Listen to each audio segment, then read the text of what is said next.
Welcome to another episode on our channel. So this is a how-to, it's going to be very long, a how-to video on customizing from beginning to end. So a lot of nitty-gritty details involved, but I wanted to start off by showing you some things that I've customized myself, starting with a concept in my head or from something I've seen. I thought I might want to try to replicate it, but in my own unique sort of way. So this is a medieval knight. I have five of them, not 10 of them, five of them. Two in black outfits similar to this and three in red outfits. This is the only one that I put a cape on it. So I got the cape somewhere, I got the robe someplace else, no doubt, the chainmail someplace else, in conjunction probably with the footwear, the helmet someplace else. Jake Gyllenhaal, I'm sure I got that off the secondary eBay market, and I put them together. So this is an example of what I typically do. I'll show you a few more examples, but in our episodes, what I also like to do, if I do a character based on an actor, actress, or someone from history, I like to do a little brief bio on them because I want to do a little bit more than just show you a figure. I want to talk a little bit about who the person is or who the person represents. So this is the first one. Not the first one I've ever made as a custom, but certainly goes back in time to medieval times.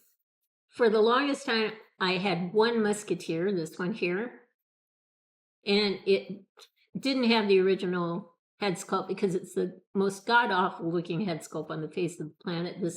This outfit was made by Ignite, or a figure was made by Ignite. It's an old company, and it was one of the best outfits they ever made.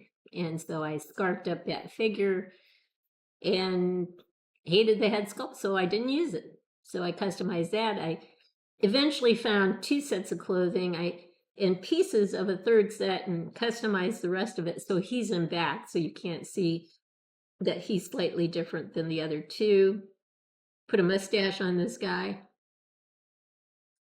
And I changed the swords out. This stand was made by my husband. Had a lot of fun with this, but I really wanted three musketeers, but it probably took me about 20, 30 years to get three. These things were definitely hard to find, these outfits. I do like to create military figures, and I've always wanted to do a Revolutionary War set. I do have three more figures, but I wanted to show you my Brit and my American.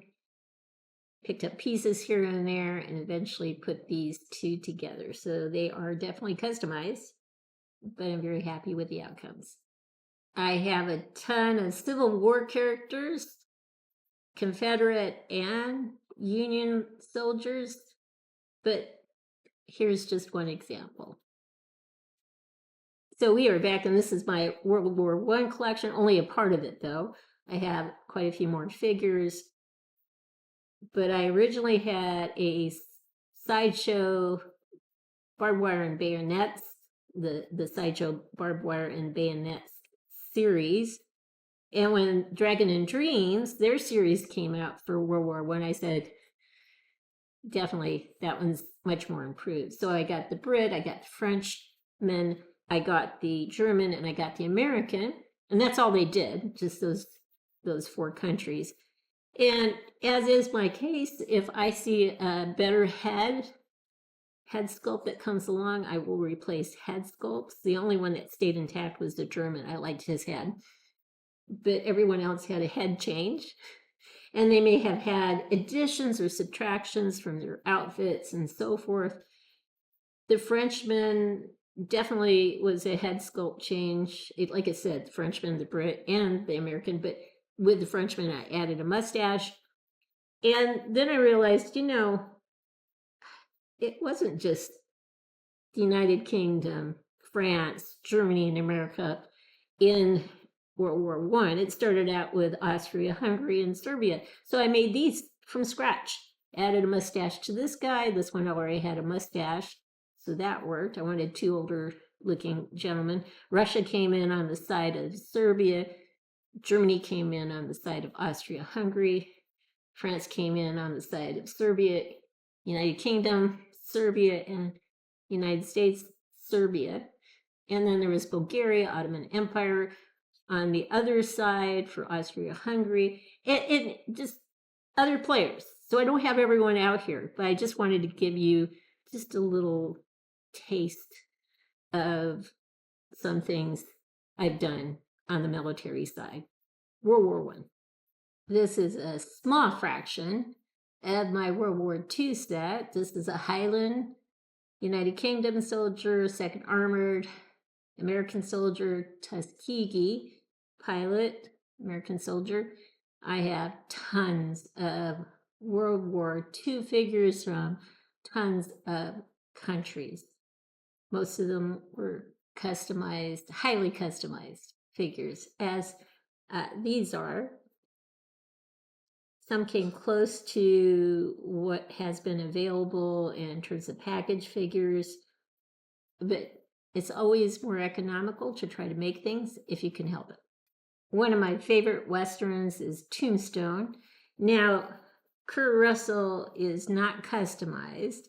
He's a Redmond Toys figure, but everything else is customized, although the head on Val Kilmer came from either Present Toys or Redmond Toys. He's completely customized, as is the Bill Paxton figure. And as far as I know, that might be a one-of-a-kind head. I got it customized off of eBay. It was a head that was created and painted. And this head was created and painted by another, well, it was a 1/6 scale loose distributor. I put the mustache on in terms of hair, actually used some hair to complete the look. So anyway, all the Earp brothers and Doc Holliday, one of my favorite collections. The only prepackaged figure is Kurt Russell, but he was inspiration for everybody else. Since I had 5 male medieval knights, I decided to do 5 female Vikings. I do have quite a few females in my collection. You're going to only see a few of them here, but I do have quite a few. So, female Viking. I originally had 6 steampunk figures, then decided to go to 5, then decided to go to 4. At the end of this episode, you'll see the second of 2 males. I have 2 females as well. There'll be a mechanical kind of steampunk looking figure that will be the 5th piece of the set. So this is another female. So I wanted you to make sure you're not seeing all my females right now, or really it's just a fraction of my collection, the figures you've seen already, but I have quite a few females. So we'll move on to a couple more, and then we'll go into the how-to video. I have quite a collection from The Walking Dead, and even though this is a Present Toys figure, I customized him quite a bit. I put a different shirt on him, but it was his hair that I did not like. It was kind of combed back, which would be appropriate, but really scraggly. And I thought he would look so much better with bangs and have more of a sweaty look and that sort of thing. So I did change him around. I put him on a stand that created actually out of sand and little tiny pieces of stone, that sort of thing. So I think he looks rather nice. So sometimes you can take a package figure and hopefully even make it better by customizing. Last but not least, I wanted to show you one piece or a couple pieces from my Game of Thrones collection. I have quite a collection there as well. This is, of course, Daenerys Targaryen and Viserion, one of the dragons that she had in the show. And so this has been customized. I decided to add a dragon to make it as complete as possible.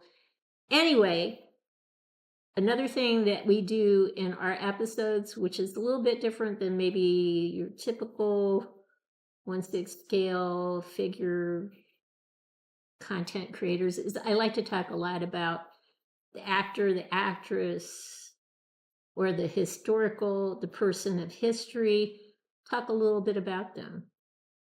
And Amelia Clark, very interesting character. You'll see her in an upcoming episode, so hopefully you'll stay tuned and watch that. So anyway, now we'll move on to the how-to stuff. So I wanted to do a video regarding how to customize a 1/6 scale figure from beginning to end, talking about male figures and female figures, and not do it in stages, just to have one video that walks you through the process and gets into more nitty-gritty details as a result. So starting with male bodies, we'll talk about females in a bit, but male bodies, there are a variety of bodies out there, and I don't have all of them available, but in general, you'll see some of the main bodies that do exist. At the upper echelon is what used to be called FICE and now called TB League bodies. The neat thing about these bodies is that the exterior is silicone, and then there's an internal metal frame. So metal here with the neck, with the pegs on the wrists, for the wrists, and then the feet. Very durable and very, very posable. You can get any position you really want with this particular body. Lots of posability. And hopefully they will last a long time. I've had some for a number of years and no deterioration noted. I suppose it does deal a bit with how it's stored too, though. So anyway, but these will range in terms of height. You know, you can get them shorter, you can get this size, it can be a bit taller, and also in terms of body structure. So very muscular to narrow shoulders, less muscular. So structure, broad versus narrow, height, tall versus shorter, and then the color of the body from pale to suntan to African American black. So a lot of versatility here. These are going to be the most expensive bodies, but if you're going to show more skin, so to speak, in terms of the clothing for this figure or for a creation that you're making, you want to show the elbows, you want to show the knees, then the seamless body is the best way to go, because you're not getting this god-awful joint here in the elbow or the shoulders or the knees or the wherever. You know, it's pretty remarkable. It was quite a creation when they first came out. So they were formerly called FICE and they're now called TB League. Come in a variety of sizes, a variety of shapes, and a variety of skin tones. Trying to think if there's like a downside. Oftentimes the feet, the color of the feet and the hands don't match. So it's not a perfect match. So that's probably the downside with these figures. Now, if you want to kind of keep the upper body looking fairly good, here's another option. And a lot of these are not named, but if you go like on Amazon or eBay, you'll be able to find bodies like this. This comes with the neck as a piece of the torso. So the neck is not separate, it's built into the body. The upper body, the shoulders are more together and the joints are less visible here in this body. It's very muscular, comes in this kind of look, primarily this particular body. You can get it suntan or pale, that sort of thing, but that's as best as you can do. But it would still look good Not as good with the TB League body, but pretty darn good with a tank top or a short sleeve shirt, because the joints and the elbows, again, are less visible. They're still there, but they're less visible. It's more pronounced in the leg area, the knees. But most of the time we're not dressing our figures with shorts. They're almost always in pants. So unless you have a basketball player, then you're going to go with a seamless body. So anyway, this is definitely an option. I'd say the TB League is the best option in terms of seeable skin, tank tops, short sleeve shirts, that sort of thing. This is the next best thing. Another option you can go with, and this has kind of a loose arm here, is this kind of body. Again, the neck is attached, so that's good. But there's more separation, and it kind of goes down and then kind of flips up, a little rounded here.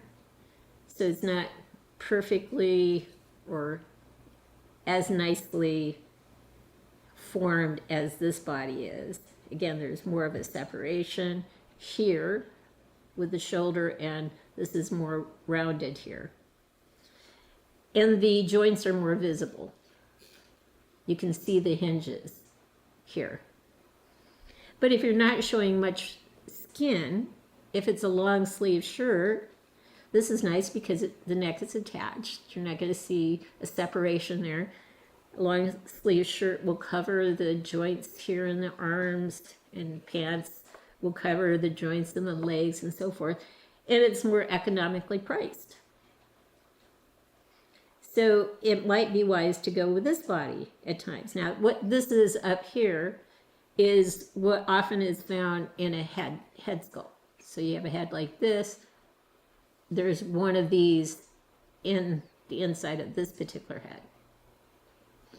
Now, when I put a headless, or not a headless, a neckless head on top of this body, I usually put this on first. I take that piece out of the head, put hot water on it, put it in hot water, get it onto the peg, and then put the head on top, because it seems to go on better that way. All right. So I just left this on here. That gives that head much more stability. It doesn't flop down or over, and you can move it up, down, and you can rotate it around. So this just gives the head more stability. So another body that you can use is what I call a universal body. I don't think anybody else calls it a universal body, but I call it a universal body because it's universal. So you can use it with this neck attachment, or you can take this one off and put on this neck attachment, smaller. This one is designed for heads with a neck. And if it's too loose, you can put some putty in there and stabilize it. So once you take this neck out, you put this neck in, and then you put this head on top of that neck.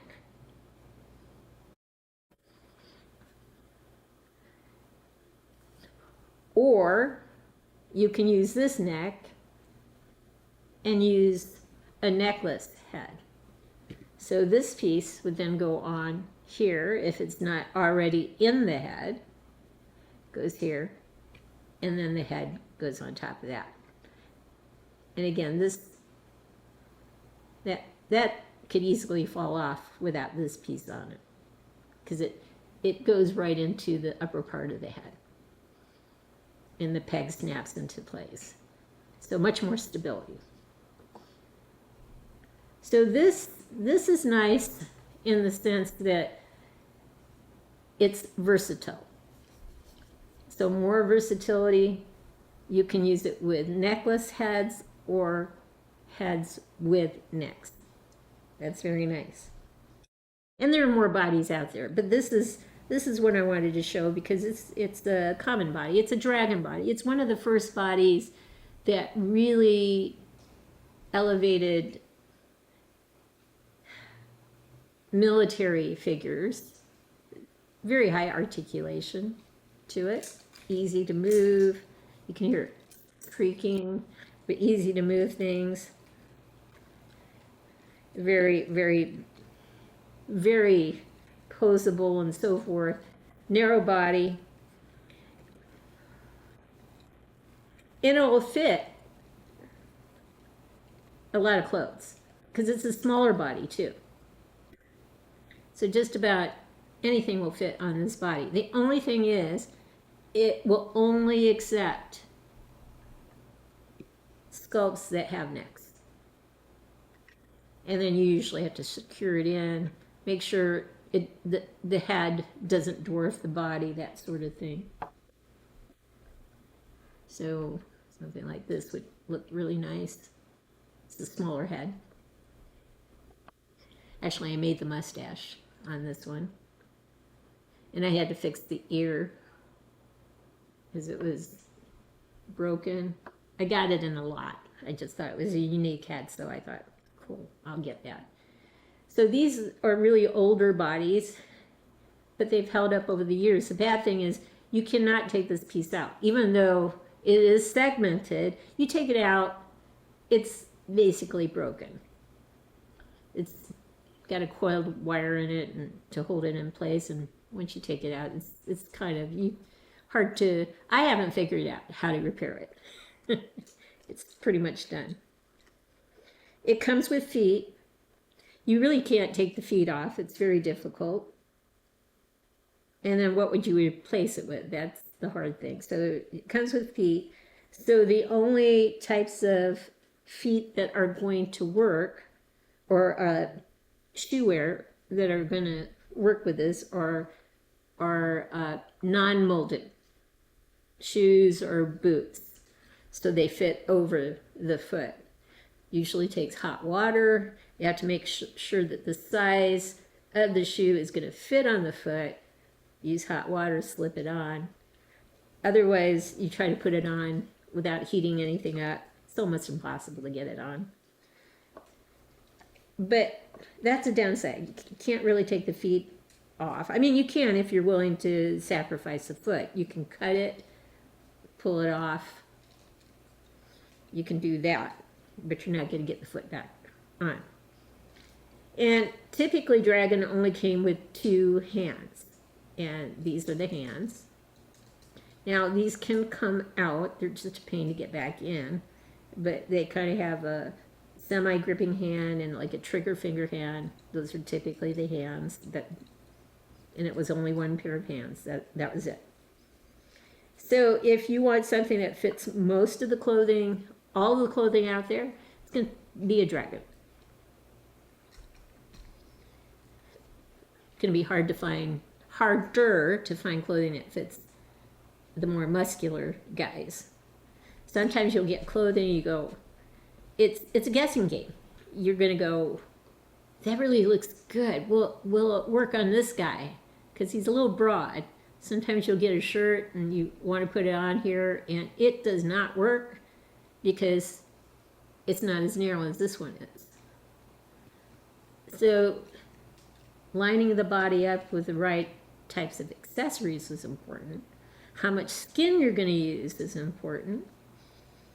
And how much versatility you want is going to be important. 2 different types of heads. Sometimes it's, you try this body. If it doesn't work, you try another body. If you have a particular head you want to use. If you get something that's fully complete, that has the hands, all the neck attachments, like a universal body, that's cool. But sometimes you can get things cheaper through eBay, or especially, more so than eBay, a 1/6 scale loose distributor in the United States. If you're from the United States, you go through a 1/6 scale loose distributor, you'll find bodies that are much more economically priced because they're coming oftentimes without pegs in their feet. Sometimes they're coming without pegs in their hands or lower part of the arms, I should say. Now, it's not necessary that you have feet anymore, because what's generally happening is that makers are creating molded shoes or molded boots. So in the boot is a peg, and that peg just goes onto the foot. You step it in place. So you don't need feet anymore, depending on what kind of shoe or boot that you want to use. You don't even need feet. So that's not a big deal to not have feet. And in terms of wrist pegs, that's probably more essential. Although you can get away with a matchstick. Cut it a certain length. It'll go into the lower part of the arm and into the hand that you want to use. The only thing that you're going to sacrifice is not rotation, it's bendability. So the matchstick will allow it to turn 360 degrees, and maybe that's all you need. You don't need it to bend. You just need it to rotate. So matchstick, I have found, will work exceptionally well if you have a body that does not have a wrist peg in it. Now, can you get wrist pegs? Yes. Secondary market, eBay, or 1/6 scale loose distributors will often sell wrist pegs. Will that wrist peg fit the body you're looking at? Depends. Sometimes it's a guessing game. All right. So that's it with the bodies. We'll move on to show you a whole array of heads. And the basic difference between the heads is whether it has a neck or no neck, and the color tone. So we will be right back. So these are examples of heads with necks. Now this one, if you take this is a little, it's not stable standing up, so I had to hold it. But this has the attachment, and you wanted to use a universal body, you would take the neck out, and then this could go in. Now on the other hand, this one, if you take this piece out, I won't bother with it. It'll look good on a dragon body, because it's a smaller body and the proportions are pretty good. So this one is a smaller head, so it's going to look pretty good on a dragon body. Not that it won't look good on a universal body, but the smaller heads, oh, this one has something in it, I'd have to pull it out, but this would go, once that's pulled out, this would go very nicely on this body, because it has a shorter neck, and this is a shorter body. And then you have, this one has attachment, so again, it would probably look okay on this body if you took the attachment off, but I would probably use it on a universal body, keep this piece in, take all the neck pieces out, and just put that on there. And the tone's pretty good for this one. Then you have heads with necks. This one would have to use this particular attachment because it has a neck.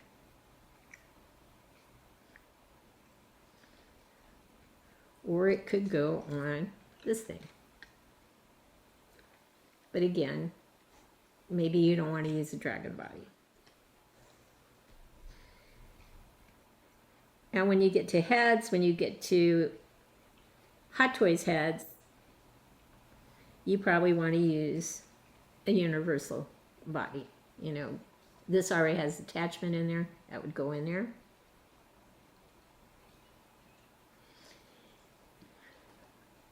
Obviously, you could not use any of these bodies with heads with necks. because they already have necks. Doesn't make any sense. All right. So let me pause and get some necklace heads out. And we'll be right back. We are back, and I squeezed one more necked head sculpt in so you could see that this is actually a little shorter. Now with the necklace ones, you definitely have to use, if you're going to use a universal body, you have to use this neck attachment. And this one already has one of these things in here. So that would just go on there and on a universal body. Okay. Same thing is true for this one. This one doesn't have one of these things in here. So you would either put it on the universal body with this neck, the long neck, or you would put this on first, which I tend to do, and then put the head over it and on a universal body yet again. This one has something like this in it already. So you just need this piece, put it together, and put it on a universal body.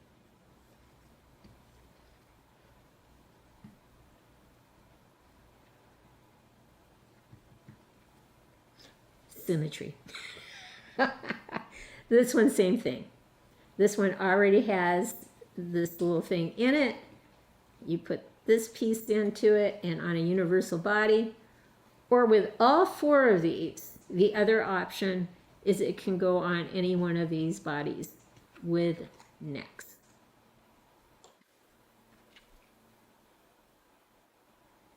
All right, there we go. I think we talked about heads, necks. We'll pause now and we'll talk about hands. As a customizer, I like to keep things very organized. So these are basically containers my husband got from Harbor Freight for myself.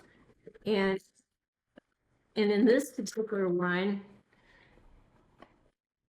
I keep certain items in it, and they deal with body parts. So out of this one would come, I took one out a second ago, just tons of hands.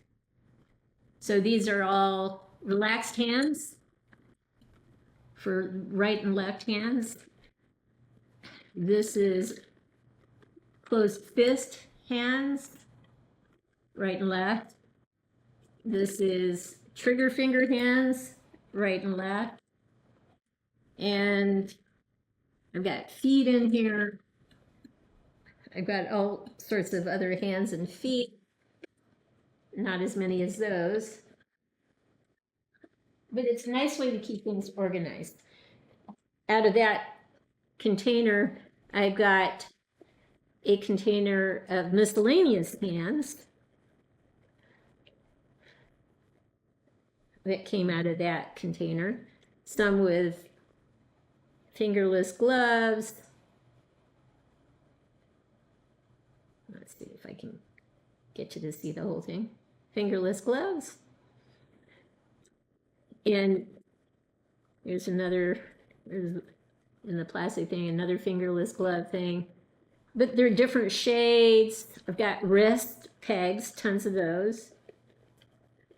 And again, just different shades in little plastic bags so that the tones are similar, darker hands, more reddish skin hands, more wrist pegs, on and on, black, on and on, black gloved hands, you know, just miscellaneous hands, basically.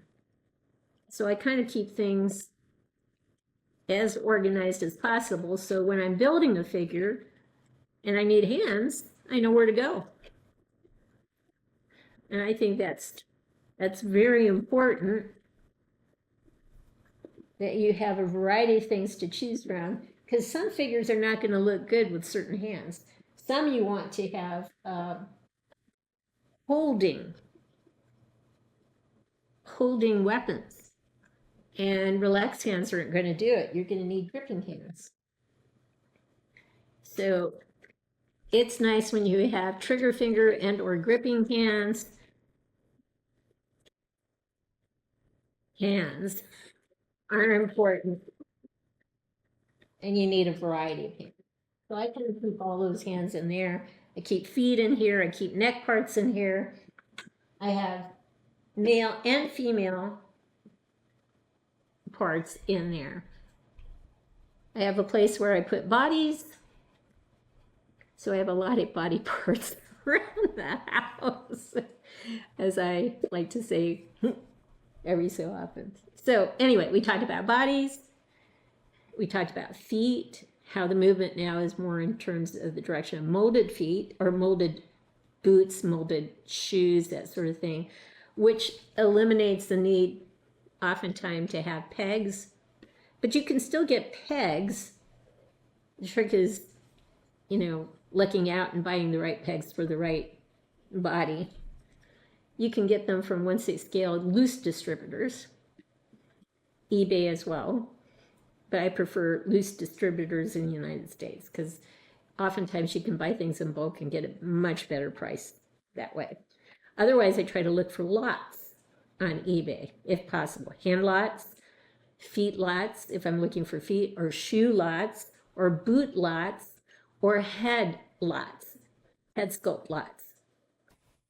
Another thing that I typically do when I want my money to stretch the furthest it can is I like to go to 1/6 scale loose distributors on the internet, such as Monkey Depot, Real Estate Toys, Black Op Toys, Toy Anxiety.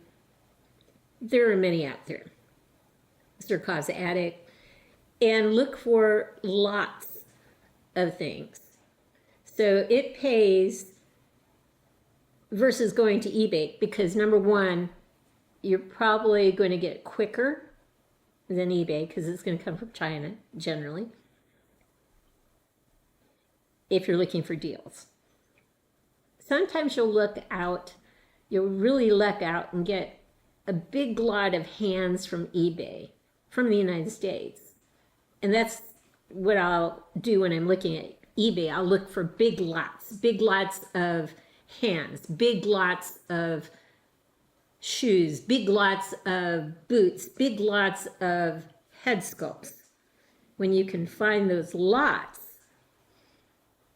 you can oftentimes make it worth your while. Big lots of weapons. Again, those are the typical things that I'm looking for. And then I like to weather the weapons that I do get, but we'll talk about that in a bit. But otherwise, I'm looking at 1/6 scale loose distributors, and I'm looking at, getting maybe 3 pairs of hands, maybe getting 3 or 4 bodies, that sort of thing. It's harder to find lots of bodies on eBay, but with 1/6 scale loose distributors in the United States, you can see this body and maybe get 3 or 4 of them. They won't come with the pegs oftentimes, maybe wrist pegs, maybe without them, but I'm still going to get them because it's going to cost me less to make a customized figure that way. So those are some of the tricks of the trade that I use. And if I can't get wrist pegs on my bodies, I'll use the matchstick trick. As long as I don't have to bend the hand, just rotate the hand, I'm good to go with this. That'll hold it in place very nicely. So anyway, lots. Lots are good for eBay, or you can buy things, many things, not just bodies, hands, boots, shoes, get an entire package from these 1/6 scale loose distributors, and you'll probably do pretty good economically. Another thing that I do is I barter things away. For example, let's say I have a head I don't want. I do want this head. I already have one of this head, but I already have an idea of what to use this head for. But and it requires taking off this supposedly non-removable hat, which I can get off as long as I put something else on top of the head. But anyway, if I don't want this anymore, I've identified some places I can barter or get money from them. It makes more sense to barter since I'm constantly customizing to have fun. So, you know, I could have, right now I have a box of things, and I'll show you what I have in the box that I'm going to barter with a particular 1/6 scale distributor. And I will tell you probably an estimate of what I'll get for it. So look for lots. Number one, let me back up. 1/6 scale loose distributors, if you're looking for a lot of different things, it's often economical to go through them versus eBay. If you do need to go to eBay, really start looking for lots. You know, lots of bodies, a lot of bodies, a lot of hands, a lot of boots, a lot of shoes, a lot of weapons, whatever it is that you need. Look for lots. Sometimes you have to fiddle around with the search parameter to find what you're looking for. If I can score with a lot of head sculpts, and the heads are pretty good, you know, now that I've been spoiled with heads that look really darn good, it is hard to settle for a dragon head or a Dragon and Dream has. Damn Toys has some really good head sculpts, and other brands have some pretty darn good head sculpts, but you have to keep looking for them. So lots, definitely remember lots, and 1/6 scale loose distributors in the United States. So we'll be back. I'll show you a box of things I'm going to barter for. We'll be right back. We are back, and I wanted to show you what I'm going to barter. And my guess is, even though it won't look like a ton of stuff, I'll probably get about $250 to $350 in terms of bartering for it if I go through one place. If I go through some other places, I might get less. But it depends on who wants what type of thing too. So I have like a checkered scarf. So that's one thing. I also have some resin heads, just miscellaneous heads. You may want that. There's also this cape, like a rain cape that I think it's Russian in origin. It's just kind of like a poncho. It goes over and protects you. So that's in there. The scarf, like I said. I have a suit. So jacket. I can't see it with my black here. But this pants, and then this jacket is basically a long coat type of thing, right? So I have this. I have a German uniform. Some bread containers, 2 of them for German. So yeah, one side here, one side here, that they would carry on their belt. I have a white tank top. I have socks. I won't open that up. It's just one pair of black socks. And then there are 2 additional pairs of the same type of black socks in here. I've got some top hats. same style, top hats. So that goes here. I've got 2 basically skull caps, wool hats, 2 of those. I've got a ton of these things, so I'm just getting rid of 2 of them. I've got a British jacket.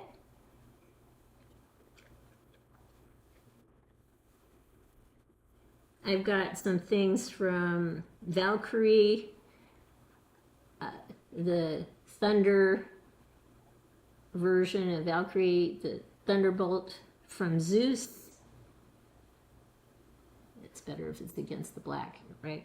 And then some energy attachments that can go on the hand, each hand. So I have that. I have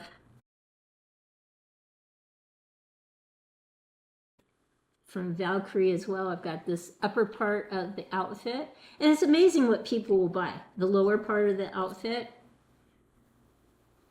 and the thing that goes around the neck. This kind of goes over the neck piece and lays on the upper part of the body.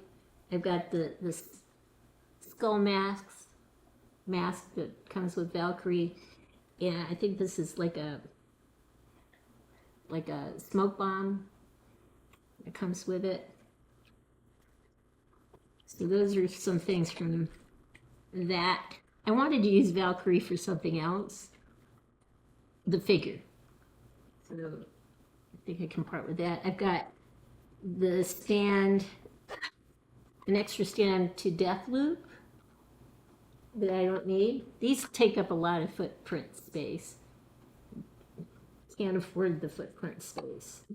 So extra one there. Valkyrie, since I was going to make something else out of the Valkyrie figure. I have like a Russian helmet with a little liner. I also have something that can go, the webbing that can go over a different helmet.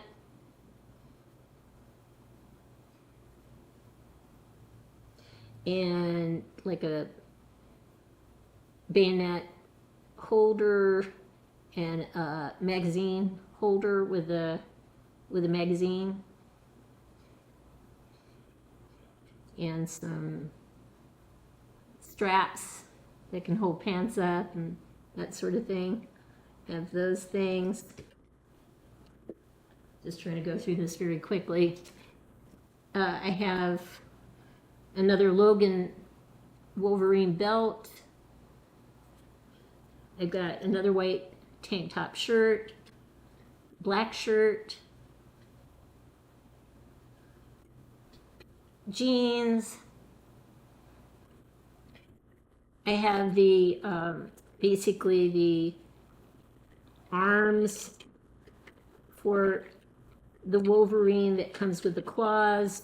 These are one piece. So it's the hand, it's all one piece, and the lower arm with the claws, the bone claws attached. Have that. And I have another Logan head. I was able to get a couple of these. One we're giving away as a custom.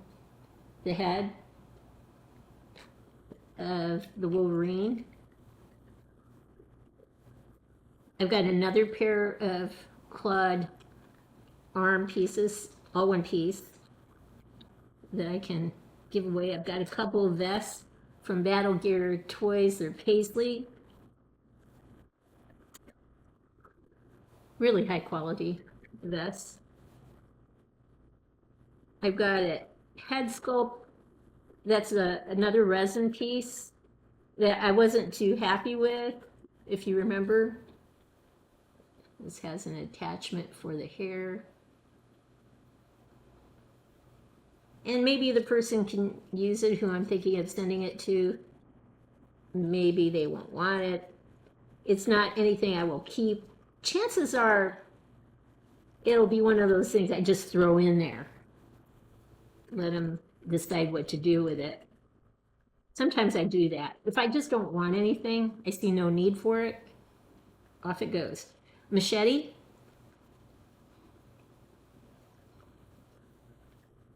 And then this awesome weapon. It is really big and it is cool looking from my perspective. but I don't really see using it. A bunch of hands. There are gloved hands, some black, some brown, and some plain hands. Just extra hands I don't need. I already showed you the Logan stuff, the vest. Now I work myself over to a jacket. I'm still not sure whether I'll give this away. I might dress somebody with jeans with it. Who knows? Head sculpt, female.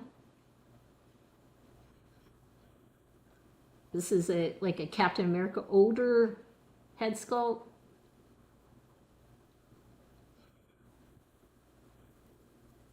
This is like a Spartacus head sculpt necklace.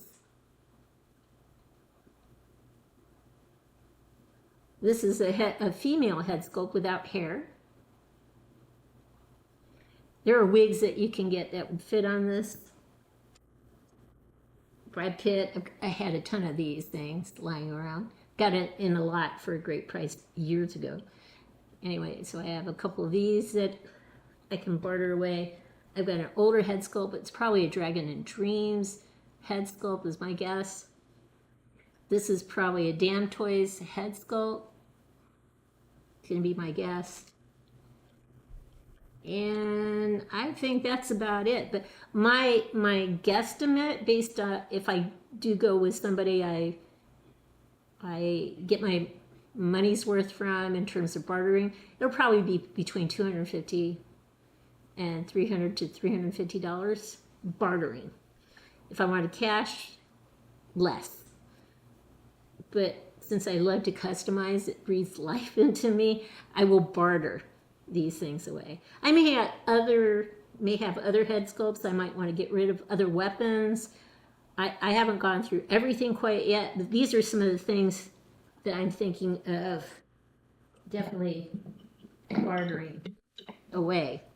And that's another thing you can do if you decide to go down the customing road, because periodically you will fall out of love with something that you've made, and with a 1/6 scale loose distributor in the United States that you establish a working relationship with, like Monkey Depot, Black Up Toys, Rattlesnake Toys, Toy Anxiety,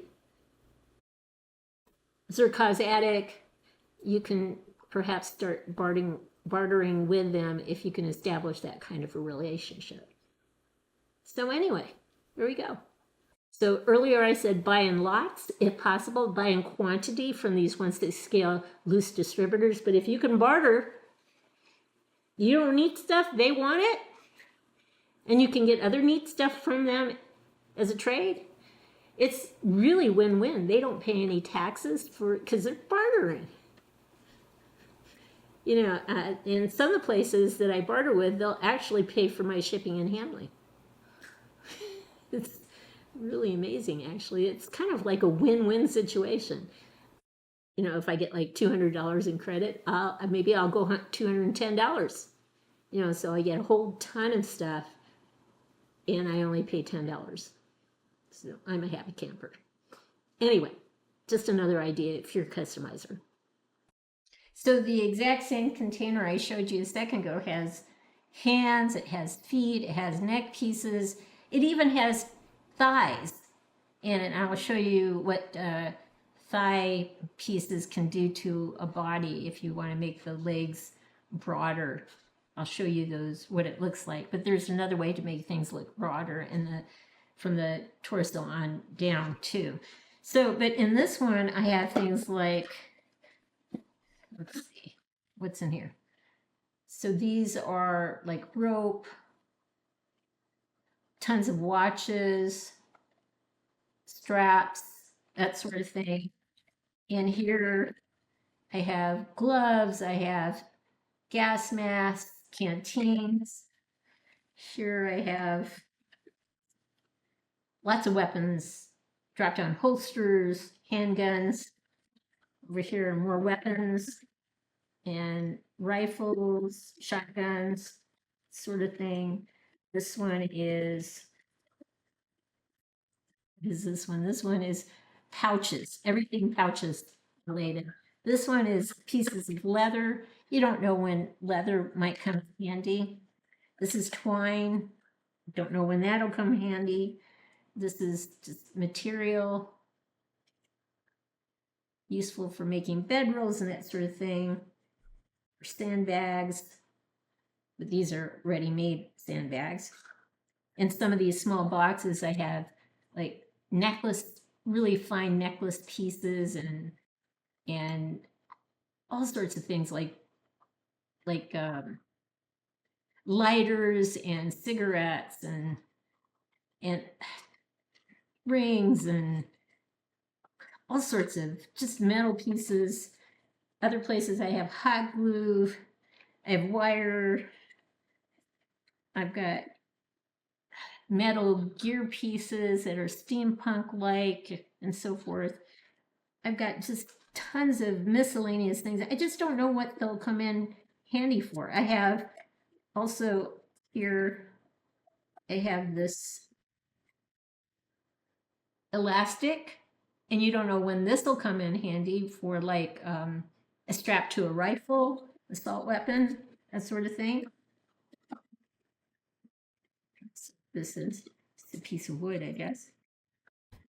So you know, it's just these pieces in here are supplies, and I just don't know when they'll come in handy. And sometimes I start thinking, well, maybe I can make this. Do I have things that I can use to make this, whatever this is? And so this is my go-to box in terms of this. There are also some unique things in here, like this hat. It looks kind of unique. You wouldn't normally see it. There's like a half helmet in here, like a motorcycle helmet. And other pieces that are unique. I just get everything out. Sunglasses, you know, stuff like that. You just don't know when you're going to use it. So the first container I showed you had body parts. This one has accessories. And I'll show you one more container that has clothing. So we'll be right back. Staying organized is half the battle, and having bought things over the years and in lots really made a difference when things were a lot cheaper. So a lot of times I don't have to go out and buy things. These are a bunch of hats. This is female boots or footwear, male footwear, boots primarily, military. This is like hiking boots, tennis shoes, the males. This is like dress boots and shoes for males. Shirts, you might be able to, with different colored sleeves. Underwear, white shirts, black shirts, on and on the list goes there. I won't go through that whole section. It's just a ton of things. This is just extra body clothing. More hats. These are green pants, military pants, scarves, coats, jackets, more pants, non-military pants, on and on the list goes. Just a ton of things in there. And on this side, this is mostly my clothing section. Some additional bodies, female bodies. So one more box to show you. We'll be right back. So here's my final box where I keep mostly clothing pieces and accessories, but this is like suits, male suits, to include belts and pants and jackets and neckties and some dress shoes. So that's one thing. These are female shirts and or jackets. These are male shirts, a ton of them. These are female pants. These are male pants. These are male jackets and coats, more clothing, on and on. This is more military clothing. Oh my gosh. Just, again, tons of stuff. Cotton, pieces of felt. This is like a backpack set. Some Roman armor stuff, just miscellaneous things. This is weapons. So, and usually what I try to do with these weapons is I try to weather them. So this one's quite nicely weathered. And then that, remember that strap I showed you from the other box? It's elastic. I used it as a strap here. So again, you just never know when things will come in handy. This is kind of like my potpourri thing. I've got things in here like a sheath and a sword. I've got all sorts of weird stuff. Swords, rope, leather pieces, holsters, like Western holsters. Things that I think I could use for making steampunk things. Guns, miscellaneous guns, straps, on and on the list goes. There's even unusual things like, this was actually a bookmark I got at a fancy dinner, and I kept it because I don't know, maybe I can use it. So things that you don't think you could use, I mean, this would go well maybe on a steampunk figure. So this is like potpourri right in here. So that gives you a sense as to, you know, if you start collecting things, especially in lots, things that are going for really cheap, a ton of things cheap. It's getting harder to find those deals, but sometimes you can still find them, and you just don't know what you're going to use it for, and that's half the fun. You don't know. So anyway, we'll pause and get set up for the next piece. We are back, and I'm going to put a couple figures for you together, show you some tools that are really helpful to have at times. This is if you have a shirt, and neither of these shirts are like this, but if you have a shirt that has buttonholes and buttons, you go through the buttonhole, grab the button on the other side, and pull the button through the hole, the buttonhole. That's how you button it up. Otherwise, you're messing with it and trying to get it through with your fingers. It becomes a pain. This thing goes a long way with cutting that tedious task down. But now that they're moving more to Velcro and or a combination of snaps and Velcro, I prefer Velcro actually. Happy with that. So let me put a figure together for you, a couple figures, so you know kind of what I do. So this one does not have foot pegs. I'm going to be using molded boots with the pegs in them. All right, so this is one of those universal bodies, and I'm using that because I have a necklace head, and I don't want one of the more muscular bodies because the clothing would be too tight if it even fits at all. So usually I start with the shirt, put the arms in the back, or I put the arms up, but often I will put them in the back. This is a Velcro shirt. So one arm will go through this one and so forth. And I just pull it through. This happens to come with pegs. So I don't have to worry about that part. Ta-da! There he is with that shirt on. So now what I tend to do is, if I don't do this, sometimes the sleeves, when I put the jacket on, the sleeves will go up the arm and it's really hard to get the sleeves out. You know, a little tip showing at the end. So what I tend to do is I take some packing tape, and if I can just get a slice of it, I will go beyond the wrist peg and just tape this thing tightly, as tight as I can get it, shut beyond the wrist peg. So it won't move up the arm when you put the jacket on. And that's what I want. I don't want it to move up the arm. Again, I'm trying to go past the wrist peg, trying to do this as tight as I possibly can. All right.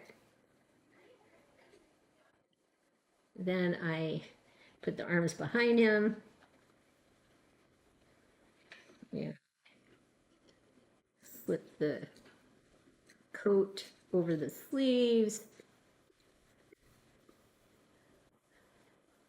And then I bring this back as far as I possibly can. And see, notice there's the sleeve. I don't have to, you know, I used to take like a needle nose pliers, try to go in and grab the end of the white shirt and pull it through. This is easier. Just do it this way. And then the tape just comes off. Boom. There it is. Right there. The hardest part is just getting it off. And that's not even all that hard. There we go. Necktie.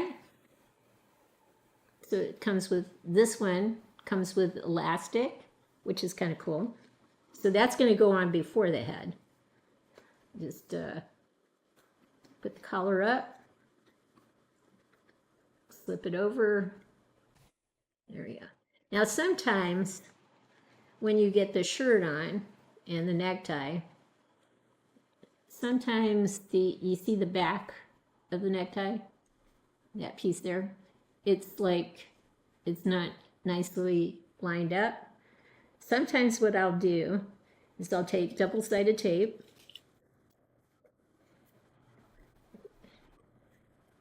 and cut it so it's thin, and then put the big piece over it. These little tricks that you have to go for. Yeah, and if this doesn't stay centered, then I'll put a piece of tape underneath this and put it where it needs to go. So it's definitely one way to do it. You may have better ideas. Never put pants on over feet if you can help it, or shoes. Don't put the head on. Make that the last thing that you do. One of the things I'll do to get the shirt in is either use my finger and push it in nicely, or take a flathead screwdriver and just drive it down.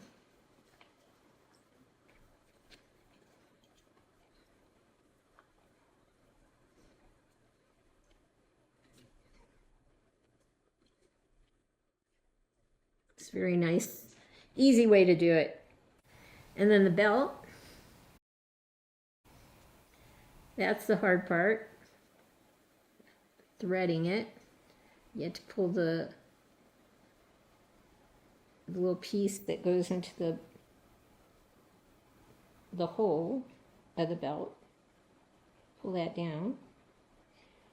And you'll have to forgive me, I had cataract surgery just recently in my right eye, and my depth perception is really challenged right now.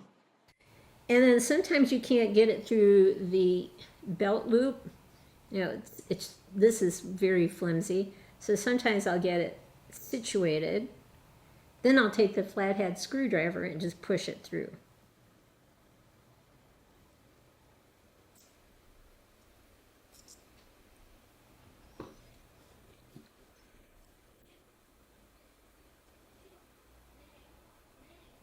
Again, my eyes aren't working quite right. There it is.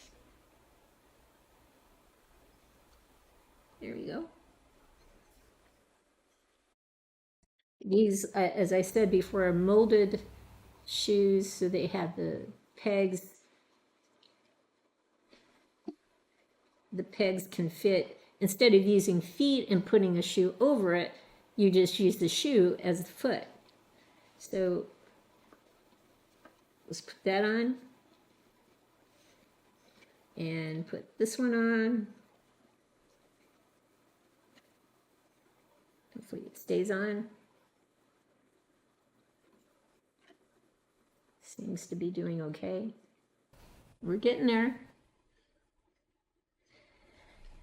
The hands. Now, I have found that hands sometimes have challenges going on. If that happens, put this in hot water. It will slip on very easily.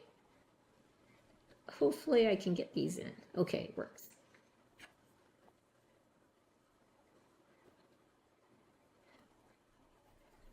All right. If I want to, since the white part of the shirt has backed in, just a touch, not bad. It's not like I have to go digging up the whole arm to get it. I can pull the sleeve out a bit. So we're almost there.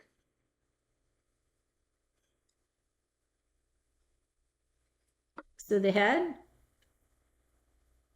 this one already has the thing on the inside, so you just kind of get it on there as best as you can. There we go. Now, the one thing I noticed, which you might not be able to tell, is that his hands look a little bit larger than they should be. And so I will go to my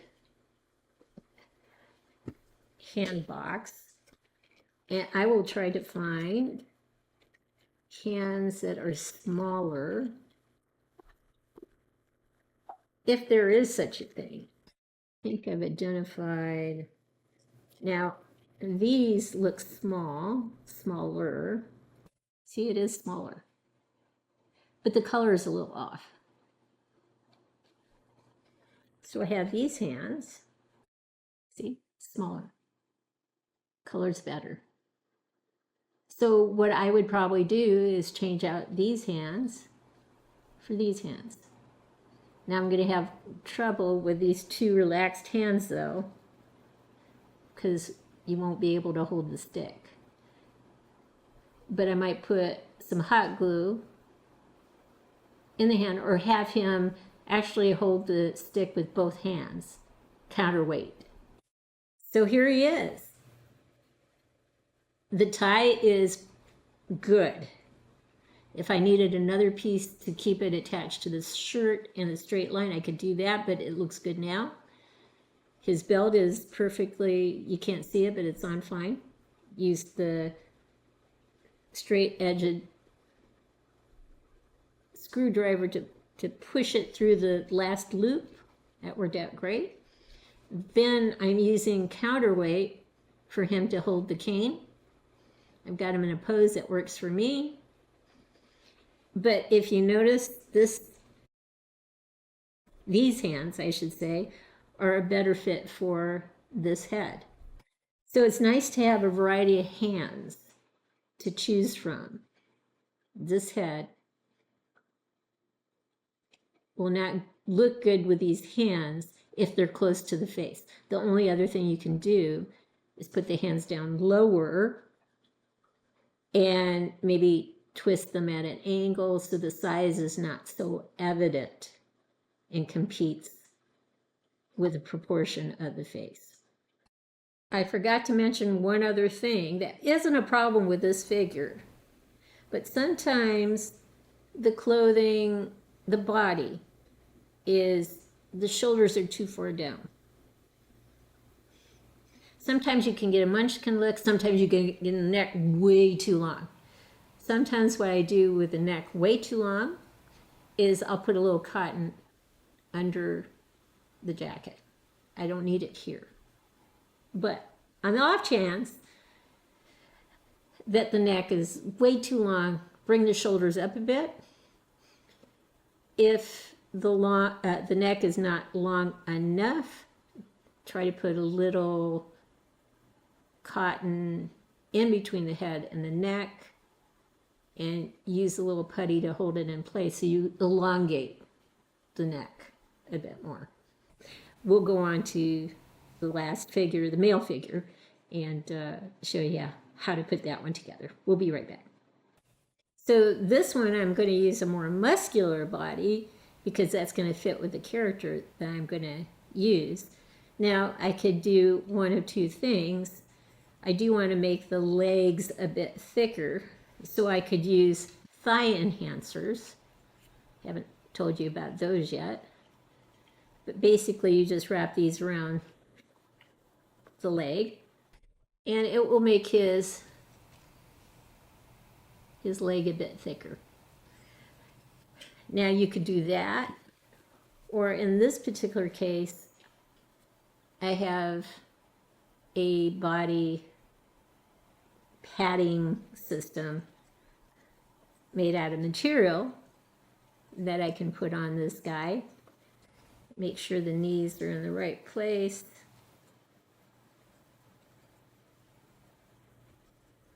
Corresponding to the outfit so you have as much posability as possible. As typical, I don't put the head on first. This is kind of a rackety sound because it's a tighter body. I just happen to have the shirt and jacket together with the sleeves showing, so no big deal. I can just put them on this way. I don't have to put tape on it. That's a nice thing. And it is a couple snaps at the top. And you'll have to forgive me again, the depth perception isn't all that great. I apologize that took so long, but I had surgery on one eye, so the lens is out. I can see far away but not close up with this eye. And it doesn't matter if I have my glasses on or off, the depth perception is messed up. So once I have the other eye done, then hopefully I will be back on track. But here he is. I finally found the snaps. And you can almost guess what's going to happen next, right? We're going to get some pants on first, though. But I hope you can see that there's more robustness around the thighs because of the padding. So with the shirt, it's Velcro. It's 2 snaps and Velcro towards the bottom. So I'm just making sure it's lining up, and this one I'll use my fingers with kind of getting it in between the pants, and then finish it up with the flathead screwdriver. Get the other side, get that shirt pressed in the back and around the sides. All right, the belt's not perfect in terms of it fitting into the peg hole, because the peg hole somehow got broken. But if I were to keep this particular belt, this is going to be a giveaway gift prize, but I have an extra belt I'll use, so it'll be in perfect shape. But if I were to keep this belt for myself on this figure, I just use a little hot glue to put that together. Let me get the boots on. And just remembering, this is a molded boot. Sometimes the pegs start out in the boot, sometimes it starts out in the leg. As long as you get it in there, you're good to go. Now getting his claws on. And this is where you have to Make sure you stay careful, because if you mess around too much with the claws itself, you might actually break a claw. You don't want to do that. Other one, bring the sleeves down past the wrist pegs so you get a better look at what you're attaching. Get a better grip on everything. Try not to push on the claw itself. All right. So this is an unbranded head, so is the other one. But I've asked people, because it's going to be a giveaway gift prize, I've asked people who are going to enter this giveaway gift prize which head they prefer in the next week. And that'll be the head that comes. The other one I'll barter away. This is an unbranded head, and maybe that's not the head that you like. So I've asked people for this giveaway gift process in the next week to let me know which head would be preferred. This one is more of an open mouth Hugh Jackman. So there you go. It doesn't matter which one you guys prefer. It's up to you guys. So which one works? That's the big question. So those are two figures we put together from beginning to end. This is unbranded. Both heads are unbranded. But if you wanted to slip, and the clothing is unbranded, but it's darn close to Hot Toys, the Hot Toys lip. But if you wanted to slip a Hot Toys head on there, you could do that. Last but not least are the females. Now, there is one body that is hard to find that you can still get, but it doesn't make any sense to get it, which would be a dragon body. Remember, those are really old bodies. They come with short neck pieces, so they're only designed for heads with necks. But the problem is no one is making or creating heads with necks for females. They're all neckless. So this is just a nondescript, bangs, medium-haired, medium length, brown-haired female head sculpt. No neck, obviously, no neck. This one is like Taylor Swift, long hair, no neck. And then Wonder Woman gal, no neck. So the only bodies you can get, unless you really wanted to go after dragon body, which you wouldn't want to do because the head sculpts that are out there are not very good. They're old dragon head sculpts. You probably wouldn't want that for any reason. Are TB leak bodies. They come in different breast sizes, small, medium, large, and different color combinations. And some are very musculature, very muscle bound, have heavy musculature. So if you want the midsection to show and you wanted a seamless body because you wanted a tank top on it or a short sleeve shirt, TB leak. It comes in a darker shade and an even darker African American shade. So different shades, different breast sizes, small, medium, large, and not really different heights. They're all about the same.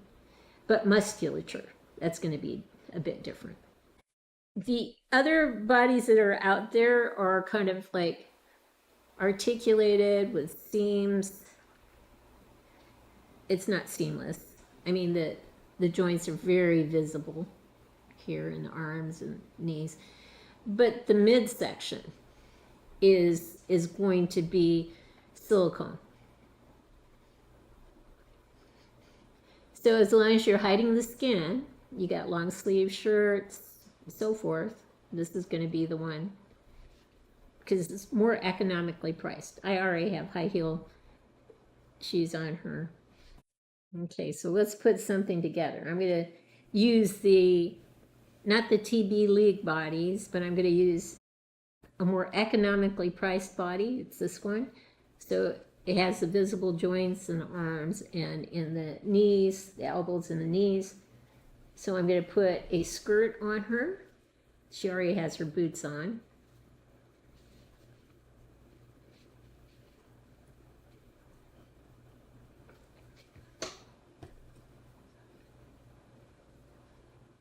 Okay. There she is with the skirt on. I'm going to put a black shirt on her. Put the arms in the back, or I put them up above her head. It just depends. In the back and at the top of the head are the best ways to put on shirts. So, and she has open hands, so nothing's going to catch on the sleeves. The sleeves are pretty wide, so we're going to be good to go. I put the head on last because sometimes you can't get the collar over the head sculpt. It's too big. The head sculpt is too big. So there we go. We've got the shirt on. Let's bring the arm down. So far. Let me get a coat on her.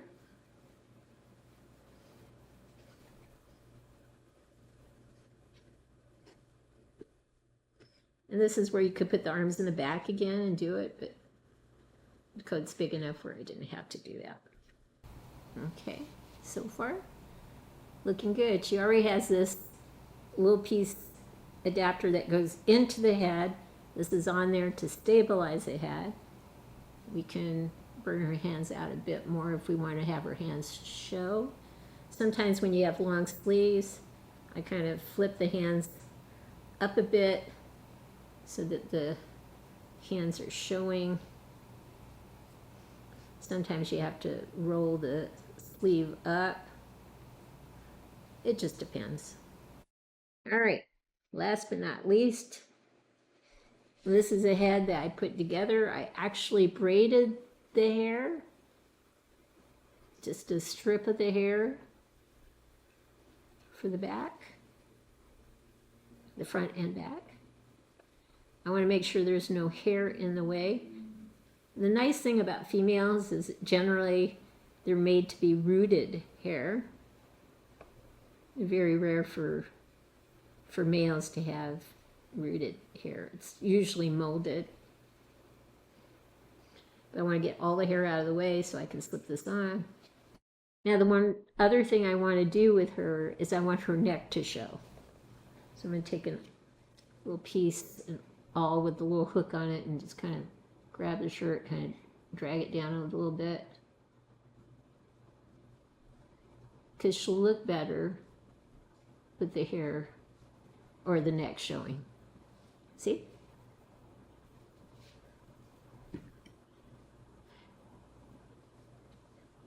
If I can get it down just a touch more, I'll be happier. Let's kind of get this hand up here.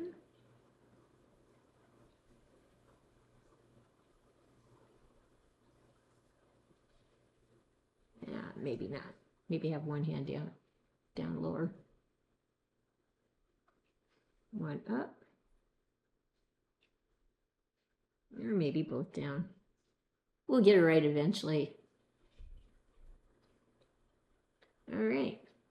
So this is designed to be close to the character in the Hateful Dead. I think that's what it's called, with Kurt Russell. This is the female in it. Now her hair could be a touch browner, but I'm okay with this look. I did put a black eye on her, but it may be hard to see from here. But I'm going to do an episode on her, so we'll get some close-ups of her. So we are back, and one thing I wanted to do at the end of this entire episode was talk about accessories and do one more custom and kind of create on the fly what I want to create. So I have a steampunk collection. When I think of steampunk, I think of unique, odd, I think of steam engines, I think of gears, I think of Victorian times and so forth. And so this pirate coat was perfect for this figure because it still had that kind of maybe Victorian look. Now the thing with this pirate coat though is it had very wide sleeves, and I didn't want to leave it that way.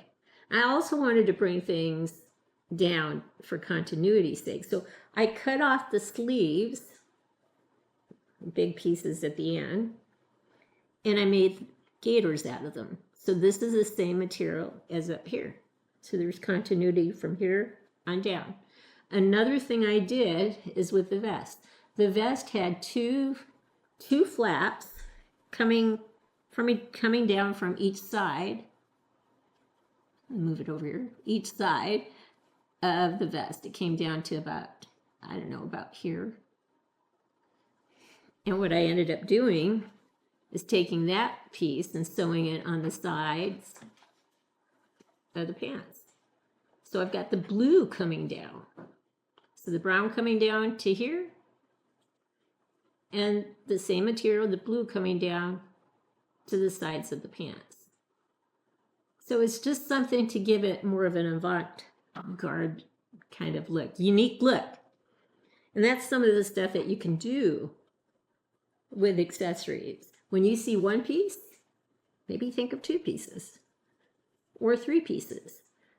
Maybe you can adjust it in such a way that it isn't just a vest, it's something else in addition to a vest.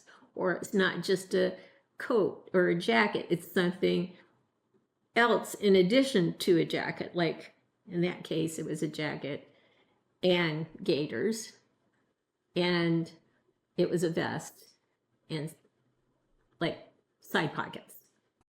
So I took off all the accessories on this figure, put them over here. I had another character that was steampunk-like, used the head for something else, took all the accessories off of her. It's over here now. And I had some accessories that I hadn't used for anything else, but I thought could be good for steampunk. And I still have a whole sack of odds and ends that could still be used in unique ways for a nice steampunk look. I should say with this character, the one thing I did when I did take off the sleeves is I just didn't want this to be left hanging. So what I ended up doing is I had some bracers. I painted them black and I attached them to the bottom of the arm. But I put a watch on each one. Just again, because it was unique. And anything you can do that's just a touch crazy or unexpected, I think is a good thing. So anyway, do something outside of the box.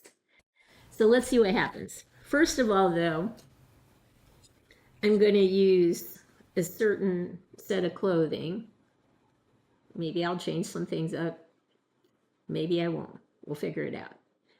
But this is the body I'm going to use. So this is the one with the separated, has a little more separation in the shoulders, the hinges you can see in the elbows, you can see the joints in the knees and so forth.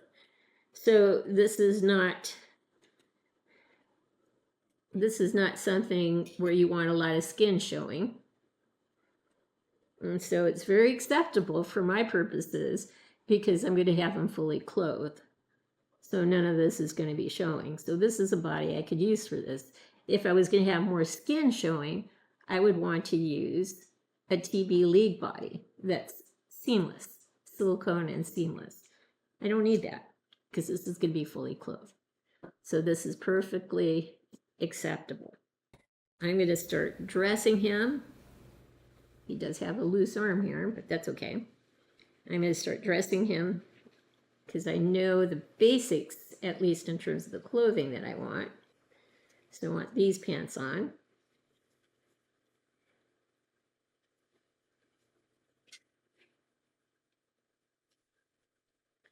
And I'm going to have a little tougher time getting this shirt on.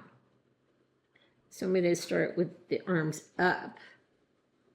I'm going to put the shirt on this way because it's a wider body, so I'm going to have to take my time when I put this thing on.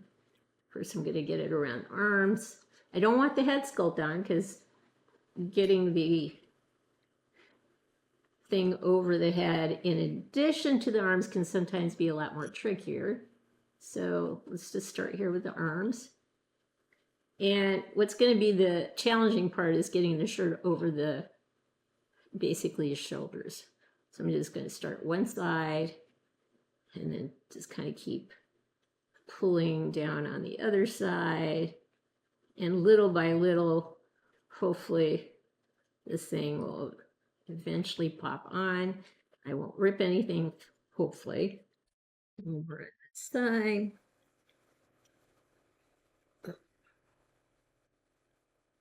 Just keep tension on it. And hopefully, again, hopefully, I'm hoping nothing rips. So I'm going to get to a point where I can actually turn the arm and get it over. So, victory, yes. Got it on. Sometimes you have to feel around to make sure that you put the arms back the right way. There we go. Now, I need to slip the shirt in, which isn't too hard. Especially if you have a flathead screwdriver in the back. I'm going to slip the shirt in on the sides, slip it in, and hopefully eventually have it all smoothed out nicely. And then the suspenders are going to go up. All right. Good. All right. So far, so good. Now, I'm thinking a gray vest. So this is fairly easy to get on because it's a vest. So gray vest. Oh, that snap came out. Let me put it back in. Now the vest has snaps. So, and they're big so I can see them pretty good. All right, good. So far so good. Now, I'm going to have to pause and get some packing tape because I need to tighten these sleeves up so I can get the coat on nicely. As I'm looking at the coat, though, I may not need it because the sleeves are pretty wide. So let me try it. We'll see if it works. Try to get the sleeves on. Sometimes you can avoid having the sleeves bunch up. It just depends.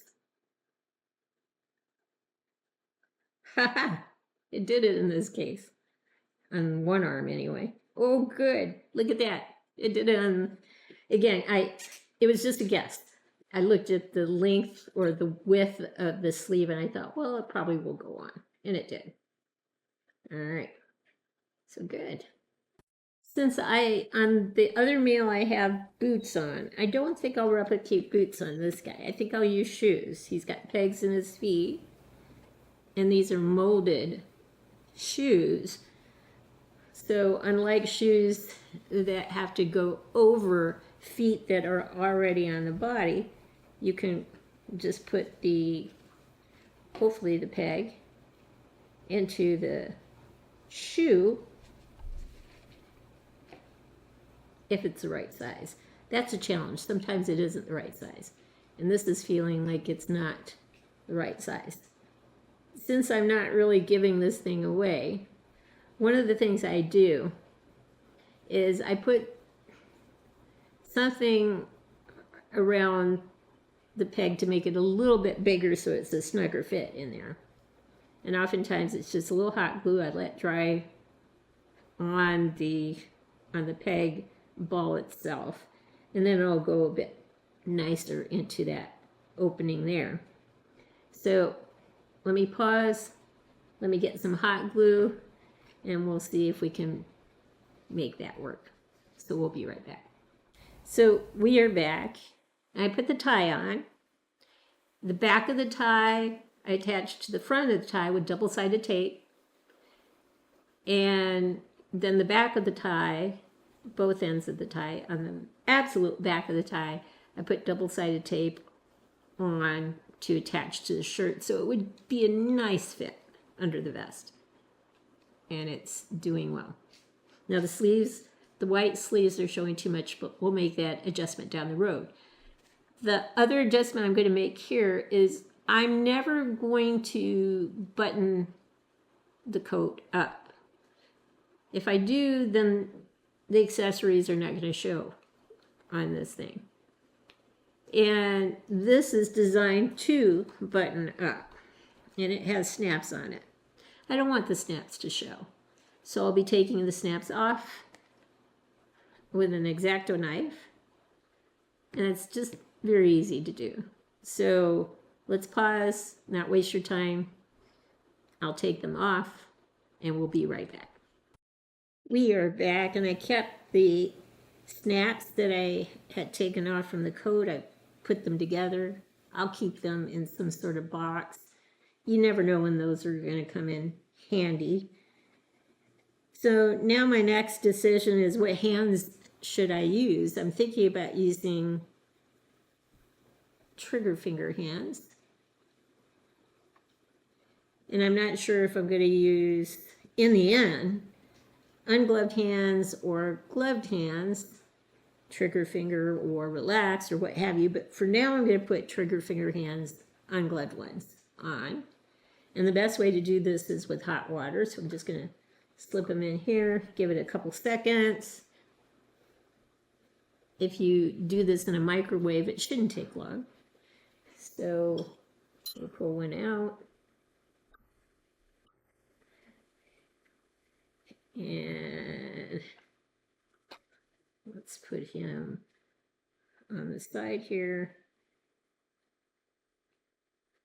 And put it on. This is a tight fit. Good thing I used hot water. All right. So that hand is on. I'm going to have to adjust the sleeve in a bit, but let me get the other hand on first.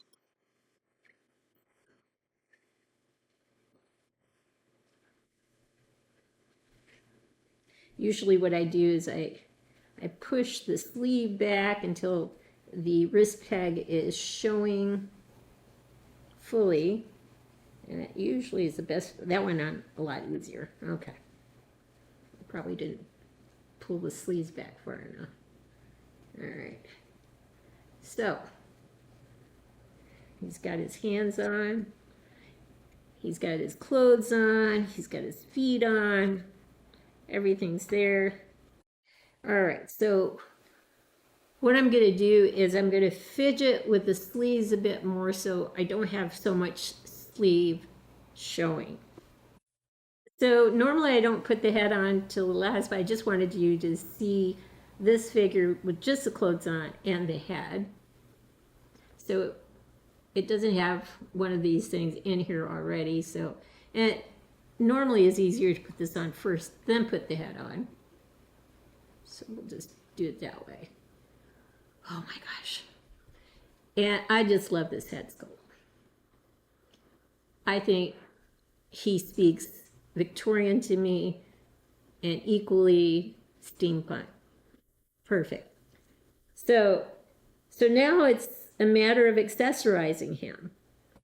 A couple main things are hats, if you want hats, and weapons.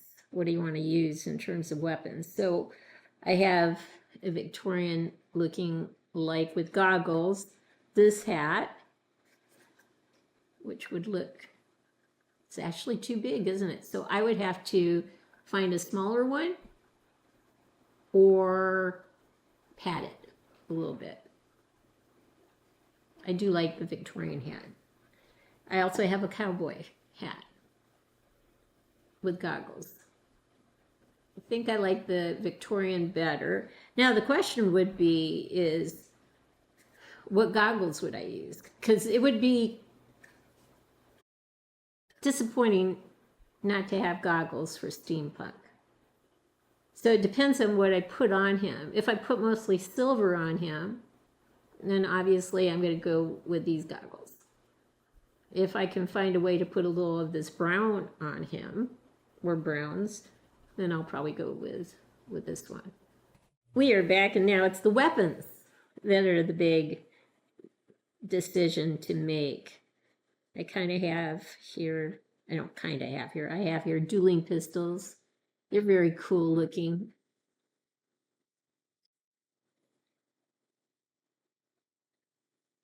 I just like them. They're very sleek. And if I use these, then I would be tempted to use the silver goggles. It just would make a lot of sense to do that, because they would go together. Matching. I have some resin guns, steampunk guns that my husband made.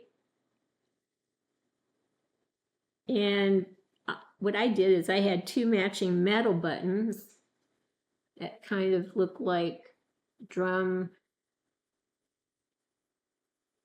what do you call it? Drum magazine drums. Yeah. Magazine drums.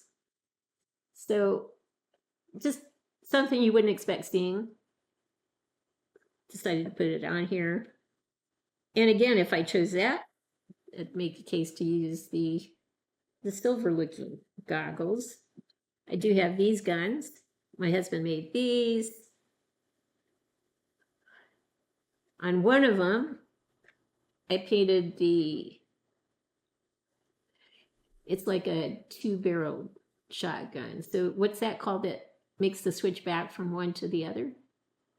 Oh, that doesn't work on that gun. That's a double trigger gun. Yeah, but the what's that piece called?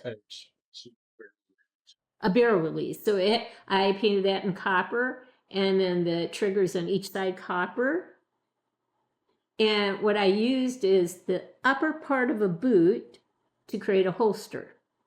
So just, sometimes I change boots into shoes and cut them where the boot part starts. In this case, I took the upper part of that long piece that had basically buckles on it. And so if you look at it, you might be able to see the buckles, but if we choose this as a gun, you'll see it in a close-up. And then I put a compass on it. So it's got the holster, which could be adhered to a belt, just like this. Or I could take a belt that I made a holster for too, and put it on the inside of that. It just looks a little more sleeker. Like it's all one holster. It's just cool looking, I think. And then the belt itself has a watch on it. Again, something that you're not expecting, but it's cool to see. I think anyway. So if I went with something like this, and this is brown, then that might make a case to keep this set of goggles. If I went with this holster system with a knife and wraparounds on the legs, that again, this is brown, so keeping the brown goggles might work. This could go over the chest, which has some, it's just a belt that carries ammo. I could attach a compass to this too. I don't know if you can see that. Which can open.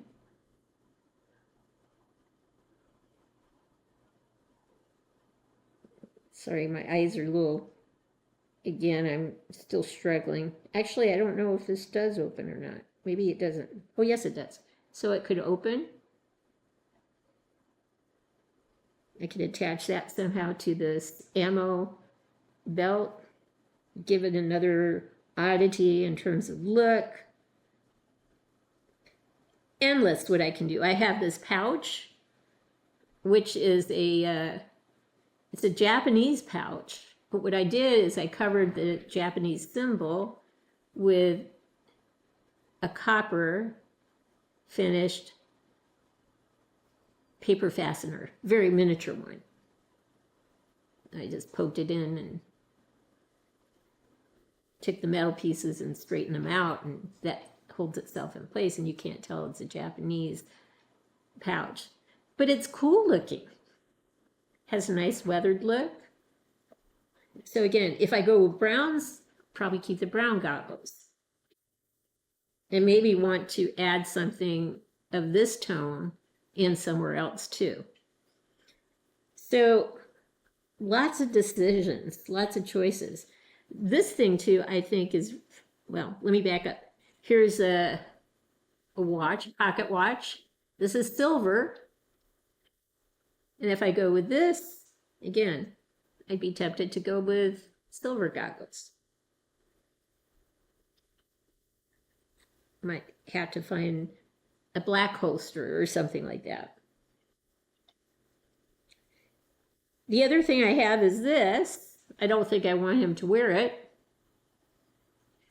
but it is cool looking. I might have him maybe hanging from a belt. I don't know, holding it in his hand. I have no idea. I've had this around for some time now. I just thought it was just the coolest looking thing. It would be great for steampunk. You know, this is what they would wear on their face. Anyway, but I don't want to cover his face. So I guess it's up to me to figure out what to do with this guy now. So this is what I ended up with. I was thinking about adding a binocular or a telescope to this particular character, but I found this cane. I thought it would look cool. He would look cool with a cane. So let's put that in here. Well, actually, before I put it in here, decided to go with a mask in his one hand, went with the gun with the compass on it, and the belt with the watch on it. I thought that was unique. And then this what looks like a worn leather pouch, which is really plastic. They just did a great job weathering it. Put the little brown piece over the Japanese mark. Went with the overly large hat, put some cotton in there so it would not fall over his face, because the other hat was too long, it almost looked like Abraham Lincoln.